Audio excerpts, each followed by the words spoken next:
যারা বিবাহিত ব্যক্তি হওয়ার পরেও পরকীয়া করেছেন, বিবাহ করার পরেও পরকীয়ার পাপে লিপ্ত ছিলেন বা এখনো আছেন, জেনে হোক না জেনে হোক করেছেন, অথবা এটা জেনে করেছেন যেটা একটা খারাপ কাজ তারপরেও করেছেন, রাসূলুল্লাহ সাল্লাল্লাহু আলাইহি ওয়াসাল্লামের হাদিস এবং আল্লাহ পাকের কালাম অনুযায়ী তাদের শাস্তি হচ্ছে কোমর পর্যন্ত মাটিতে পুঁতে ফেলে পাথর নিক্ষেপ করে রজম করে হত্যা করা।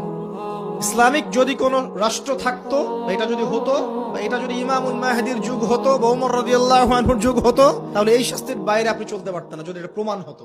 এই শাস্তি যদি দুনিয়াতে কার্যকর নাও হয়, আপনি যদি তওবা না করে মারা যান, তাহলে কিয়ামতের মাঠে এই শাস্তি আপনি ভোগ করবেন। খুব মজা লাগছে পরকীয়া করতে? সকালে একটার সাথে, দুপুরে একটার সাথে, আজকে একজনের সাথে রাত কাটান, কালকে আরেকজনের সাথে রাত কাটান, খুব মজা পাচ্ছেন। রাত্রেবেলা মদ খান আর হোটেলে রাত কাটান, সকালবেলা আবার অফিসে যান। আমাদের শহরের এগুলা কালচার কোত্থেকে আসলো? এই শহরকে পবিত্র করবে কে এবং এই শহরের আসল রূপগুলো স্পষ্ট করবে কারা? খুব মজা পাচ্ছেন এগুলোতে। সুবহানাল্লাহ। একটা বিষয় বুঝ